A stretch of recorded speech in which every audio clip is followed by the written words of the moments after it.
Most creators think they need better videos, better editing, better thumbnails, better ideas. But after everything we've talked about in this series, that's not actually the main problem, because you can have a good video, even a great one, and still struggle to grow. And I've been there myself, where a video does okay, people watch it, and then everything just stops. No momentum, no follow through, no real growth. And for a while, I couldn't figure out why, until I realized something that completely changed how I see YouTube. Growth doesn't come from individual videos, it comes from growth systems. You see, a video is a one-off. A system is something that keeps working after the video ends. And YouTube, especially in 2026, heavily rewards these systems. Because the platform doesn't just want people to watch, it wants them to keep watching and ideally, keep watching you.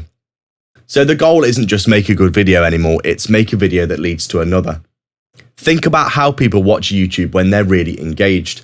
They don't just watch one video, they'll watch 3, 5, sometimes 10 in a row. And when that happens on your channel, everything will change because you're not just getting views, you're generating session time. And session time is what tells YouTube this creator keeps people on the platform.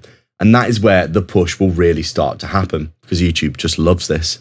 You see, most YouTube channels are built like this. Video 1, unrelated. Video 2, slightly different. Video 3, completely new topic. So even if someone enjoys one video, there's no clear reason for them to continue on your channel. And I'll be honest, this is exactly how I used to approach it. I'd just think, what's a good idea for the next video? But I wasn't thinking about connecting any of them together at all, really. Now, before I even make a video, I think about where it sits in the bigger structure. Not perfectly, but intentionally. I ask myself, what role does this video play on my channel? Is it an entry point, a follow-up, a deeper dive? Because once you start thinking like this, you start making random videos and you start building something that actually flows. This is the simplest way I've found to structure a channel. And once you start doing this, I think everything feels a lot more connected. So number 1 is your entry videos. These are your discovery videos. They solve a clear problem. They're easy to click. They bring new people in. For example, why your videos aren't getting views. Simple, relatable, high curiosity. These videos are designed to get attention. Number 2 is expansion videos. And this is where most creators drop the ball. Someone watches your entry video and now they're interested, but instead of giving them more, you send them somewhere random. Instead, you should give them the next step. For example, how to increase your click-through rate, how to improve watch time, how to structure better videos, and try to link them together so that you can build some depth. These tie everything together, in my opinion. Connection videos. These are number 3. They reinforce your core message. They build trust. They make your channel feel like a complete system. Videos like the real reason your channel isn't growing, how the algorithm actually works. These videos aren't just helpful, they make people want to keep watching on your channel. There's a reason that this works so well, and I think it's because it mirrors how people naturally learn. Problem, solution, deeper understanding. One video naturally leads to another. And here's where this becomes even more powerful.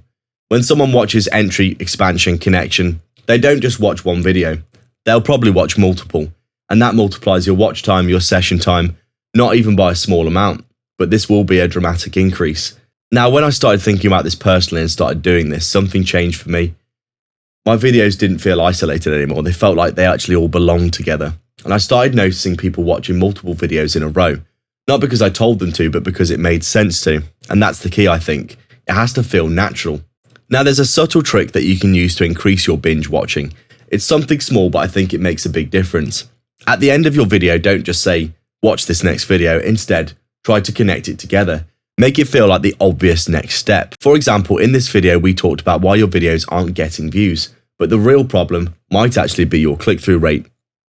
Now the next video feels necessary, the curiosity carries over, and that's what keeps people watching into the next experience. Now, I think it's easy for most creators to miss this because it requires thinking beyond the current video.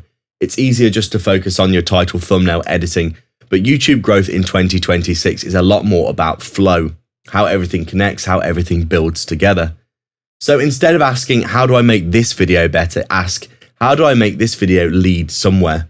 That one shift changes everything about your channel. When you do this consistently, your channel starts to compound. New viewers come in, watch multiple videos, subscribe, come back, and watch even more. Now your growth isn't dependent on one video performing. It's supported by the entire system. If there's one thing I've learned from this shift, it's this. YouTube doesn't reward isolated success, it rewards connected experiences. So if your channel feels stuck, it might not be your content at all. It might just be that your videos aren't working together yet.